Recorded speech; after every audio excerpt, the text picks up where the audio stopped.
शांति।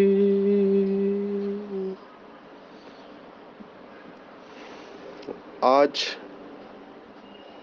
27 नवंबर 2022 भारत में रविवार है। Today is 27th November 2022 and it's Sunday in Bharat. आज की मुरली का जादुई रहस्य स्वयं को प्रेरणा देने के लिए magical secrets of today's Murli for motivating the self.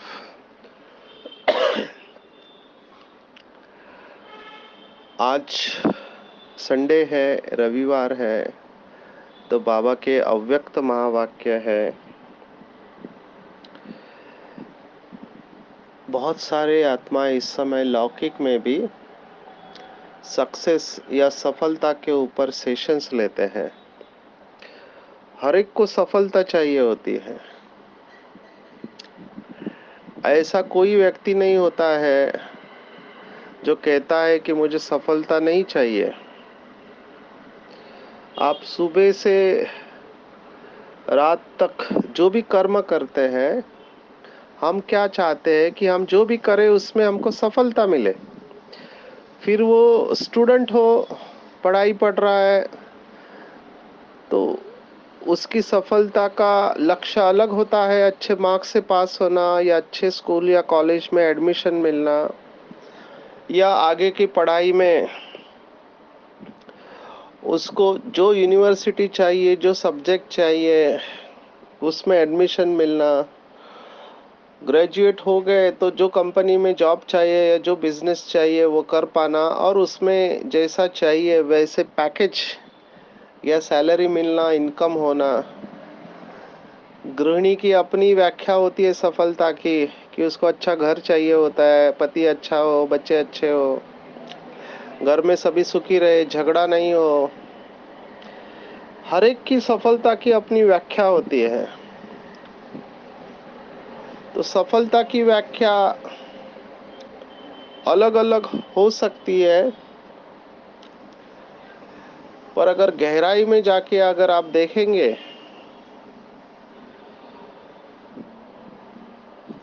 तो सक्सेस या सफलता एक फीलिंग है।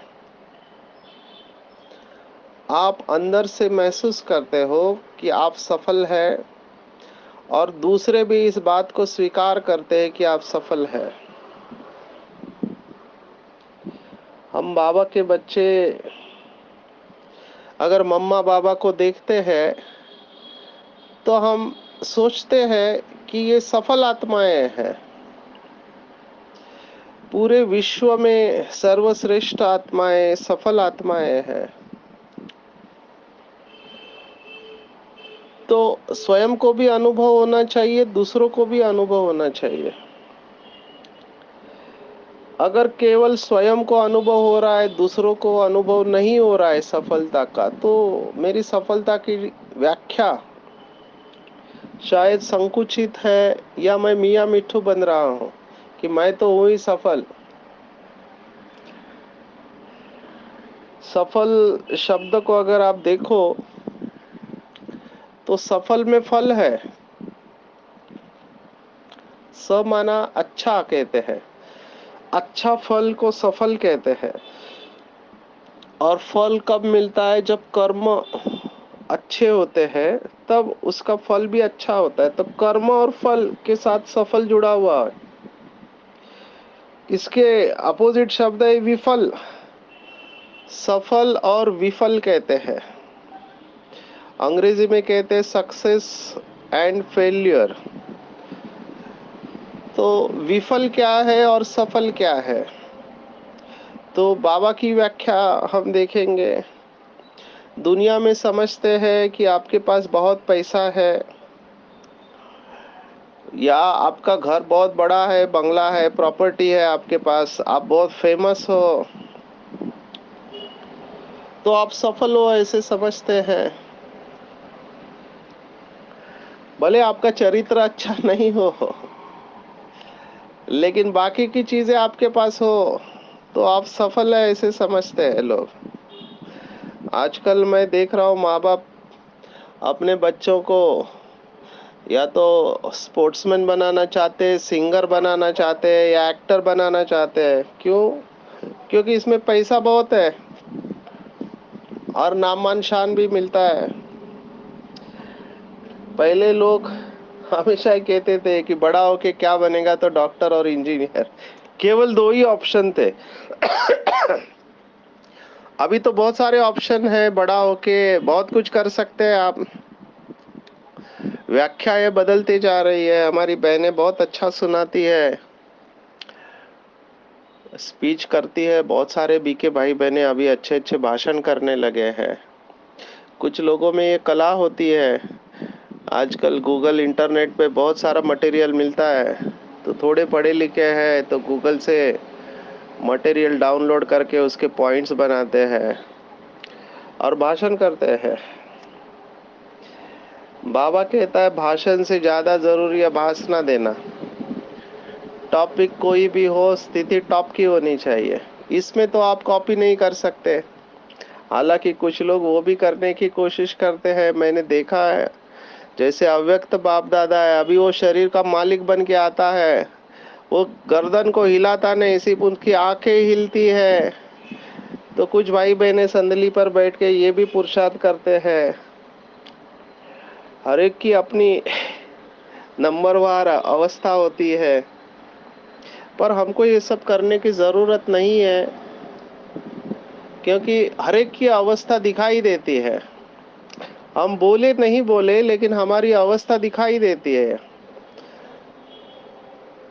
और हमारे वाइब्रेशन बोलते हैं। वाइब्रेशन तो छिप के नहीं रह सकते। तो सफलता की व्याख्या क्या करेंगे हम?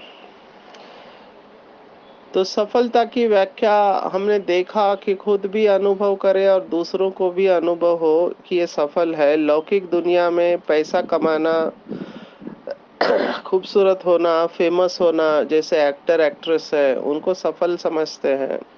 पर भगवान किसे सफल कहता है? तो भगवान कहता है कि प्यूरिटी की personality is the highest personality. पवित्रता। आज की पूरी मुरली में बहुत सारे टेक होम्स है जिसको हम अंडरलाइन करके उसके ऊपर गहन मनन चिंतन करें। लेकिन मुझे जो सबसे इम्पोर्टेंट लगा वो परमात्मा सिद्धि। ये इसलिए इम्पोर्टेंट लगा क्योंकि लौकिक में हम बहुत सारे आत्माओं से मिले हैं जिनके पास आत्मिक शक्ति है। लौकिक वाले हैं जिन्होंने बाबा को नहीं पहचाना है, लेकिन उनके पास आत्मिक शक्ति है और आत्मिक शक्ति के आधार पर वो हजारों लोगों को इकट्ठा कर देते हैं। तो आत्मिक शक्ति का भी कमाल है इस समय भक्ति मार्ग में। तो ये भी कुछ कम नहीं है। बाबा ने मुरली में कहा हुआ है कि आत्मिक शक्ति अगर इतना कमाल कर सकती है तो परमात्मा शक्ति क्या नहीं कर सकती। अभी ऐसे लोग हैं अपनी आत्मिक शक्ति के आधार पर उनको सिद्धि प्राप्त है। तो ऐसे कुछ सिद्धि स्वरूप आत्माओं से मिलना हुआ जिनके पास अलग अलग प्रकार की सिद्धियां है। लेकिन प्राप्त कैसे की? तो जो बाबा कहते हैं रिद्धि से सिद्धि। कुछ मंत्र लाखों बार करोड़ों बार रिपीट करने से उसमें पावर आ जाती है, या कुछ उनके गुरु द्वारा प्राप्त सिद्धियां होती है। उसके लिए गुरु की बहुत साल तक सेवा करनी पड़ती है। तो गुरु जाने से पहले वो पावर ट्रांसफर करके जाते हैं। कुछ गुरु होते हैं वो अपनी शक्ति को ट्रांसफर भी नहीं करते। वो समझते हैं ये शक्ति का दुरुपयोग करेगा क्योंकि शक्ति आने के बाद शक्ति को संभालना भी आना चाहिए, नहीं तो शक्ति का अहंकार समाप्त कर सकता है। शास्त्रों में हमने उदाहरण देखा है, भस्मासुर, रावण, कंस, जरासंध। शक्ति अगर आती है तो शक्ति नुकसान कर सकती है अगर आपने उस शक्ति को कंट्रोल में नहीं रखा तो। बाबा ने भी मुरली में कहा हुआ है कि जिन बच्चों को बाबा 3-4 नंबर पर रखता था, उनको अहंकार आ गया, आज वो ज्ञान में नहीं है। और कई सारे लोग आज बाबा ने मुरली में उनके बारे में भी कहा कि डिग्री डिग्री लेने के पीछे पड़ते हैं, लौकिक डिग्री से अपना सेल्फ रेस्पेक्ट को प्रूव करते हैं कि मैं सम्मान के लायक हूँ, मेरे पास ये डिग्री है। आजकल तो हम देख रहे हैं कि बहुत सारी यूनिवर्सिटी अपनी डिग्रियां बांट रहे हैं। पहले पीएचडी करना कितना मुश्किल होता था, डॉक्टरेट, लेकिन हम आजकल देख रहे हैं बहुत सारे डॉक्टरेट डिग्रियां बांट रहे हैं। तो जब कोई चीज अति में जाती है उसका वैल्यू कम हो जाता है। पहले कभी कभार किसी को मिलता था, अभी तो अवार्ड्स की भी होड़ लगी हुई है, पैसा दो और अवार्ड प्राप्त करो। फिर वो बॉलीवुड हो या और वुड हो, पैसा दे के अवार्ड मिल जाता है आपको घर बैठे, कुछ करना नहीं है तो पैसे से डिग्री और सम्मान प्राप्त करते हैं। हम तो देखते हैं, मुंबई में रहते हैं हम, अपने ही पोस्टर छपाते हैं दूसरों के नाम से, लिखते दूसरों का नाम है नीचे, लेकिन होता है अपना ही पैसा, ताकि सब जगह पर आप दिखाई दे। अब ये बहुत सूक्ष्म मनोविज्ञान है। इसके पीछे का मनोविज्ञान ये कहता है कि जिस व्यक्ति का फोटो आप बार बार देखते हो, उससे आप प्रभावित होते हो। तो पॉलिटिशियन इस बात को यूज करते हैं, स्टार होते हैं, फिल्म स्टार, वो भी इस बात को यूज करते हैं कि उनकी न्यूज कहीं ना कहीं किसी न किसी रूप में आनी चाहिए। तो उसके लिए बहुत कुछ करते हैं। ये भी एक सफलता का वो मंत्र समझते हैं कि किसी न किसी शो में, किसी न किसी न्यूज के द्वारा आप हेडलाइंस पर आते रहे। तो ये सब क्यों करते हैं? तो इस सब के पीछे का राज ये है कि अंदर का खालीपन है। आपको सत्यता की शक्ति है तो उसको सिद्ध करने की जरूरत ही नहीं है, अपने आप सब होना चाहिए। अब मीडिया को भी ऐसी बातों में बहुत रुचि होती है, उनके पास भी न्यूज नहीं है, तो it's a win win situation. Media भी चाहती है और ये लोग भी चाहते हैं, तो आपस में ये डिसाइड कर लेते हैं। और फिर लोग भी क्या करें, लोगों को भी ऐसी बातों में रुचि आती है। मुझे बहुत वंडर लगता है जब बाबा के बच्चे इन बातों में जाते हैं, जबकि उनको जाना नहीं चाहिए, क्योंकि it's a waste of time and energy.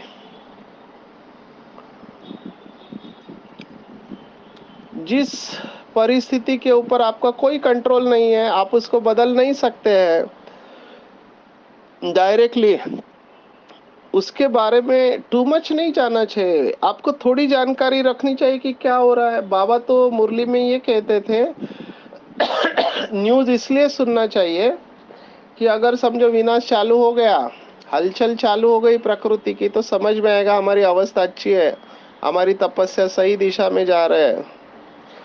जैसे अभी आप सब भाई बहनों ने महसूस किया होगा कि लगातार हम ओआरसी में थे, तो उसके बाद लगातार भूकंप के झटके उत्तराखंड में हुए, नेपाल की तरफ हुए, और फिर अभी इंडोनेशिया में आया, जापान में आया। तो ये हमको सिग्नल है कि पृथ्वी पृथ्वी माना पृथ्वी का जो टेक्टोनिक प्लेट कहते हैं, वो तरंग रही होती है, तरंगती होती है, जैसे पानी के ऊपर लकड़ा तैरता है, तो वो हिलती है एक दूसरे के ऊपर, वो टकराती है, टेक्टोनिक प्लेट बोलते हैं।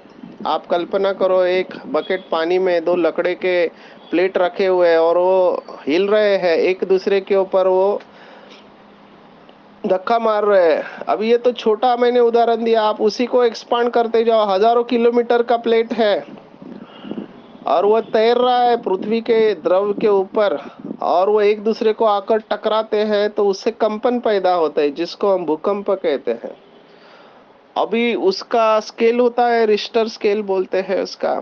जैसे बुखार होता है 101 102, तो जितना बढ़ता जाता है उतना खतरनाक है। तो अलग अलग रिश्टर स्केल पर 6 या 7 का बहुत खतरनाक, 8 का 9 का तो आप सोचो कोई भी बिल्डिंग बचेगी नहीं, कोई व्यक्ति बचेगा नहीं। तो ये सब होने वाला है। बाबा ने विशेष कहा है कि भारत में सिविल वॉर और प्राकृतिक आपदा है, इसके द्वारा अंत होने वाला है, और वो बहुत खूने नाहक खेल होगा। आप देख नहीं सकते हैं, इसलिए पहले से ही अपने को बहुत शक्तिशाली बनाना है। अगर मोह होगा परिवार में, बच्चों में, तो आप देख नहीं पाएंगे अपनी आंखों के सामने जो भी हो रहा है। इसलिए अभी से संपूर्ण वैराग्य को धारण करना है। तो सफलता के बारे में हम देख रहे थे कि सफलता, ये एक्टर्स वगैरह सोचते हैं कि हम न्यूज़ में बने रहे, हमको डिग्री मिले या जो भी अवार्ड मिले तो हम सफल है। रॉन्ग। बाबा की सफलता की डेफिनेशन अलग है। बाबा कहता है नंबर 1 प्योरिटी की पर्सनालिटी। और उसमें भी जो मुझे आज बहुत इम्पोर्टेंट बात लगी परमात्म सिद्धि की, वो है कि आप स्टॉप कहो और स्टॉप हो जाए। That is power. तो बाबा ने कहा अंतिम पेपर व्यर्थ का होगा। अभी आपके पास कितनी डिग्रियां है, आपको कितने अवार्ड मिले हैं, इसका यहाँ पे कोई कनेक्शन नहीं है। कनेक्शन है कि व्यर्थ को स्टॉप कहा और स्टॉप हो जाए। अभी ये पावर है, और इसको बाबा ने कहा परमात्म सिद्धि। जब आत्म सिद्धि वाले, रिद्धि सिद्धि वाले अल्पकाल का चमत्कार दिखाते हैं, तो हम बाबा के बच्चे परमात्म सिद्धि वाले ये चमत्कार नहीं दिखा सकते क्या? स्टॉप कहा और स्टॉप हो गया। ये है निशानी कि मेरा पुराना खाता समाप्त हो चुका है। पुराने खाता माना पुराना जो अकाउंट है 63 जन्मों के, वो खत्म हुए कि नहीं। 4 प्रकार के पेपर आएंगे बाबा ने कहा। एक बीमारी का पेपर, कि जो भी कर्म किए आत्मा को बीमारी आएगी, शारीरिक मानसिक बीमारी भोगना भोगेंगे। दूसरा, संबंधों में तनाव अनुभव करेंगे, रिलेशनशिप्स में। तीसरा, बाबा ने कहा कि ये जो आत्माएं भटकेगी, क्योंकि एक साथ हजारों आत्माएं शरीर छोड़ेगी, भूकंप आया, बाढ़ आई, बॉम्ब गिरे, तो उन आत्माओं के वाइब्रेशन बहुत निगेटिव हो गए। अगर हम पॉजिटिव नहीं है और कमजोर है तो हमारे ऊपर उसका असर आएगा निगेटिव वाइब्रेशन का। तो चेक करना चाहिए कि मेरा पुराना खाता समाप्त हुआ। उसका प्रूफ बाबा ने कहा कि आप चाहते नहीं हो फिर भी हो जाता है। चाहते नहीं हो फिर भी हो जाता है। आप अमृत वेला उठना चाहते हो, शक्तिशाली करना चाहते हो, नहीं हो रहा है, पुराना खाता अभी भी बाकी है। आप चाहते हो व्यर्थ संकल्प नहीं चले, फिर भी चल रहा है, पुराना खाता अभी तक बाकी है। आप चाहते नहीं हो गुस्सा करे, लेकिन गुस्सा आ जाता है, पुराना खाता अभी तक बाकी है। तो पुराना खाता समाप्त हुआ या नहीं? बाबा ने कहा पुराना खाता का जो स्टॉक है वो खत्म हो जाएगा अगर आप स्टॉप कहो और स्टॉप हो जाए। और बाबा ने मुरलियाँ चलाई है कि लौकिक अवार्ड देने वाले तो बहुत है, लेकिन बाबा ने चैलेंज दिया डायमंड जुबली वर्ष में कि व्यर्थ और निगेटिव को अवॉइड कर परमात्मा अवार्ड लेने के पात्र बनो। ये है रियल पावर। तो जो भी समझते हैं हम बाबा की बहुत सेवा करते हैं, कई लोगों को नशा चढ़ जाता है सेवा का भी, अच्छी बात है, होना चाहिए नशा, लेकिन नशा के साथ में रूहानियत भी होनी चाहिए, जितना नशा उतना नम्रता का गुण भी होना चाहिए। और डिमांड नहीं करना चाहिए कि मुझे इतने अवार्ड्स मिले हैं, मैंने इतनी सेवा की है तो मुझे सम्मान मिले, मुझे अलग पोजीशन में बिठाया जाए, फर्स्ट रो में बिठाया जाए। मुझे तो आदरणीय जगदीश भाई याद आ रहे हैं। उस आत्मा ने कितनी सेवा किया। एक बार रात को आए थे तो गाड़ी से जो आए थे उनके नाम पर कोई गाड़ी भी उन्होंने नहीं रखी, क्योंकि उनका ये थॉट था कि मेरे नाम से यज्ञ में कोई चीज नहीं होनी चाहिए। उन्होंने स्पष्ट मना किया, न मकान होना चाहिए। जैसे सभी बाबा के बच्चे रहते हैं वैसे मैं भी रहूंगा। कितना डीप थिंकिंग है, आप इसके ऊपर सोचो गहराई से। कोई ये नहीं कहना चाहिए कि जगदीश भाई ऐसे थे, वो चाहते थे कि बुद्धि बाबा में जाए सभी की। तो रूम तैयार करने वाले से कुछ गलती हो गई, वो भूल गया। तो रात भर जगदीश भाई गाड़ी में बैठे रहे। मैं बहुत सेंटर पर जाता हूँ तो मैं देखता हूँ दादियों को तो एक्सेप्ट ही करते हैं, लेकिन भाइयों में केवल जगदीश भाई का फोटो लगा हुआ रहता है। ये रिगार्ड और रिस्पेक्ट है उस आत्मा के प्रति जिसको बाबा गणेश कहते हैं, जो ब्रह्मा कुमारी की जनरल बॉडी मीटिंग को कंडक्ट करते थे और जिन्होंने एक रोल मॉडल बन के हमके सामने रखा अपने आप को। जो आज की मुरली है, सफल करो और सफलता पाओ, उसके क्लासिकल एग्जाम्पल हम दे सकते हैं। मम्मा, बाबा, दादिया और जगदीश भाई जैसी आत्माएं। अभी ये आत्मा इतनी होशियार थी कि एक बार किताब लिखने बैठ गई तो खाना पीना सब छोड़ देती थी। और आपको थोड़ा बता दे कि there is something known as automatic writing. माना उनको पूछा कि आप ये कैसे लिख पाते हो, तो कहते मुझे पता नहीं, मैं लिखना चालू करता और मेरा हाथ चालू हो जाता है। तो आपको ही नहीं पता आपका हाथ कैसे चल रहा है, इसका मतलब कोई और आपके द्वारा लिखवा रहा है। और वो इतने मशगूल होते थे इन बातों में कि खाने का ठिकाना नहीं, पीने का ठिकाना नहीं। एक तरफ आजकल के मैं भाई बहने देखता हूँ कि खाना पीने का टाइम हो गया तो सेवा छोड़ देंगे। खाना टाइम पे चाहिए। थोड़ा भी खाना आगे पीछे हुआ तो बीमार पड़ जाते हैं, नींद कम ज्यादा हुई तो बीमार पड़ जाते हैं। और एक तरफ ब्रह्मा बाबा है, मम्मा है, हमारी दादिया है, जगदीश भाई है। देखो इनको वरदान कैसे मिला। आप सबने स्टोरी सुनी होगी जगदीश भाई की, कि बाबा ने कुछ लेटर लिखने को कहा था, अभी लाइट चली गई तो ये अच्छा बहाना मिल गया सभी को, लाइट नहीं है तो हम क्या करें। जगदीश भाई नीचे जाके पोल के नीचे बैठ के टॉर्च लेके लिखते रहे। बाबा ने कहा है, किसने कहा? सोचो किसने कहा है। इसको कहते हैं निश्चय बुद्धि। कौन, किसने मुझे होमवर्क दिया है? जिसको मैं जन्म जन्मांतर ढूंढ रहा था वो इस धरती पर आया है और उसने मुझे कहा है कि ये करो, लिखो लेटर करके। तो सब लोग उसको पागल कहने लगे कि अरे बाबा को हम कल बोल देंगे लाइट नहीं थे, इतना सीरियसली क्यों लेते हैं। But he took it very seriously. और इंटरेस्टिंगली दूसरे दिन क्लास में बाबा ने पूछा ही नहीं तो सभी ने कहा देखो खाली पीली तुमने मेहनत की, बाबा भूल गया।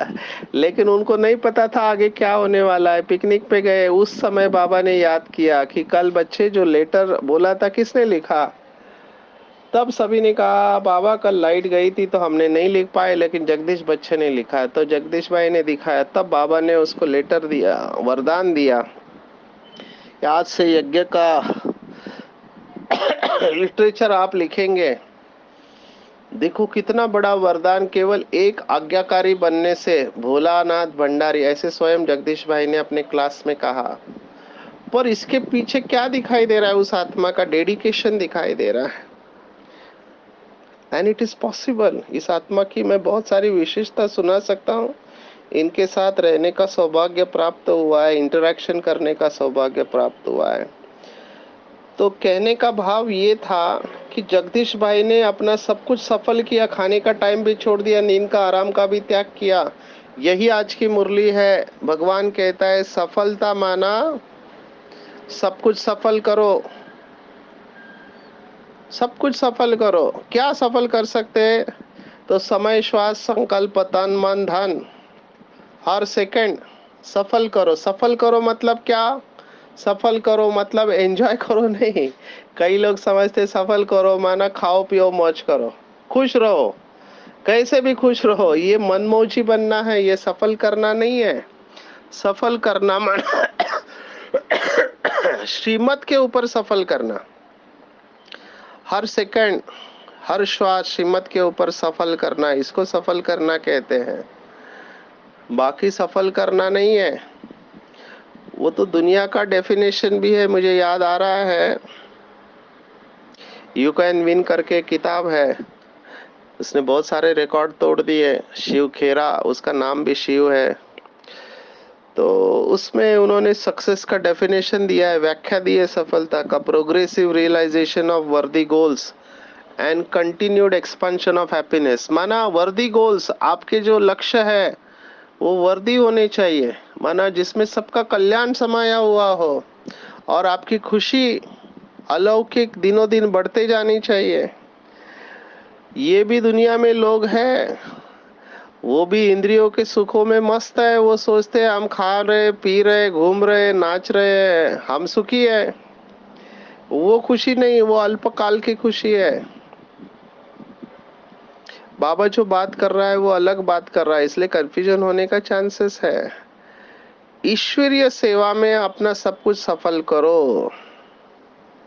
ईश्वरीय सेवा में जो सफल करेंगे उनको सफलता मिलनी है। दादी जान की देखो, लौकिक के हिसाब से क्या है, लेकिन विश्व की स्टेज पर चले गए। मम्मा है, दादी है, बड़ी दादी, ये विश्व की स्टेज पर कैसे गए? क्योंकि इन्होंने अपना सब कुछ ईश्वरीय सेवा में सफल कर दिया। तो हमको भी मम्मा बाबा की तरह अपना सब कुछ ईश्वरीय सेवा में सफल करना है। इसका कनेक्शन है, मनन चिंतन का सब्जेक्ट है। ज्ञान को सफल करेंगे तो बाबा ने कहा कि ज्ञान अर्थात समझ, आपको वजीर की जरूरत नहीं पड़ेंगे। श्वास को सफल करेंगे तो आपका स्वास्थ्य अच्छा रहेगा, क्योंकि स्वास्थ्य माना श्वास, श्वास अटक गया माना हार्ट अटैक नहीं आएगा, ऐसे बाबा ने कहा है। और बाकी सभी खजाने हैं। तो हर चीज को सफल करना है, चाहे कितना भी अपोजिशन हो, लेकिन अपने पोजीशन में रहना है। पोजीशन में रहने से आपका अपोजिशन समाप्त हो जाएगा। ये सब बाबा के बच्चों का अनुभव है, हमारा भी अनुभव है कि पोजीशन में रहो। पेपर्स तो आने ही है, तूफान आने ही है, और मेरे हिसाब से आने भी चाहिए। बाबा ने आज स्पष्ट कहा, बहुत सारे आज के डेफिनेशन और स्लोगन लिखने जैसे है। एक स्लोगन जो मुझे बहुत अच्छा लगा कि व्यर्थ पर विन करेंगे तो वन आएंगे, व्यर्थ पर विन नहीं करेंगे तो वन नहीं बनेंगे। तो किसी का संकल्प में व्यर्थ है, किसी का बोल में है, किसी का संबंध संपर्क में है, इसलिए कभी कभी ये व्यर्थ निकल आता है। और कहते हैं कि चाहते नहीं है फिर भी हो जाता है। ऐसा बिल्कुल नहीं होना चाहिए। जो मैं चाहता हूँ वही सोचूंगा, वही बोलूंगा, वही करूंगा। जैसे ब्रह्मा बाप ने सोचा, बोला और किया, ये तीनों में समानता थी, तो मैं भी बाप समान ऐसा बन के ही रहूंगा। साधनों को आधार नहीं बनाना है। जितनी तपस्या बढ़ती जा रही है तो साधन अपने आप आते जाएगी। बाबा ने ये वर्ष, आप सब जानते हैं, 31 दिसंबर की मुरली है। तपस्या वर्ष समाप्त होके बाबा ने अव्यक्त वर्ष का टाइटल दिया था, तो अव्यक्त अवस्था बनानी थी। यहाँ पे साधना करने के बाद बहुत सारे साधन यज्ञ में आते गए। पहले इतनी गाड़ियां नहीं थी यज्ञ में, लेकिन साधन आने के बाद बाबा ने कहा साधनों को अपना आधार नहीं बनाओ, नहीं तो अलबेले बन जाएंगे। अभी भी देखता हूँ कई लोग गाड़ी नहीं है तो सेवा में नहीं जाएंगे, एसी चाहिए। अभी जहाँ पर टेम्परेचर बहुत है, हम समझ सकते हैं, बहुत टेम्परेचर होता है तो एसी की ज़रूरत पड़ती है, बहुत ठंडी होता है तो हीटर की ज़रूरत पड़ती है। जहाँ ज़रूरत है वहाँ ज़रूर इस्तेमाल करें, बाकी जहाँ ज़रूरत नहीं है वहाँ इसका सहारा नहीं ले, उतना अच्छा है। अभी जयंती दीदी से मिले थे ओआरसी में, तो उन्होंने कहा कि लंदन में जहाँ पर ठंडी होती है, बर्फ का सीजन है, अभी क्रिसमस आ रहा है, तो इधर हीट और हीट दोनों नहीं मिलेंगे, क्योंकि पाउंड की वैल्यू भी कम होते जा रही है। तो इधर हीट, क्योंकि रूम को गर्म करने के लिए खर्चा होता है और खाने के लिए भी खर्चा होता है। अगर आप रूम गर्म करेंगे तो खाने को नहीं मिलेगा। और खाने को मिलेगा तो रूम गर्म नहीं करेंगे, तो ये हालत सब जगह पे होने वाली है। तो सर्व प्राप्ति संपन्न बन के हमको रहना है, और उसका केवल एक ही आधार है, दिल से कहना चाहिए मेरा बाबा, मेरा बाबा, मेरा बाबा। दिल से कहेंगे, सदा कंबाइंड रहेंगे, तो परमात्मा का अधिकार मिल जाएगा, 21 जन्मों की गारंटी कार्ड मिल जाएगा, और निरंतर अलौकिक खुशी और नशे में रहेंगे, सर्व प्राप्ति संपन्न बन जाएंगे। तो आज पूरे दिन चेक करना है कि मैं स्टॉप कहूँ और स्टॉप हो जाता है, क्या मैं परमात्म सिद्धि स्वरूप आत्मा हूँ? क्या मैं अपना हर समय श्वास संकल्प तन मन धन ईश्वरीय सेवा में सफल करती हूँ? और क्या मैं बाप के साथ कंबाइंड हूँ और साधनों को आधार बना रही हूँ, या मेरा आधार साधना है ना कि साधन? तो चेक करेंगे और अपने को संपन्न और संपूर्ण बनाने का श्रेष्ठ पुरुषार्थ करेंगे। अच्छा, ओम शांति।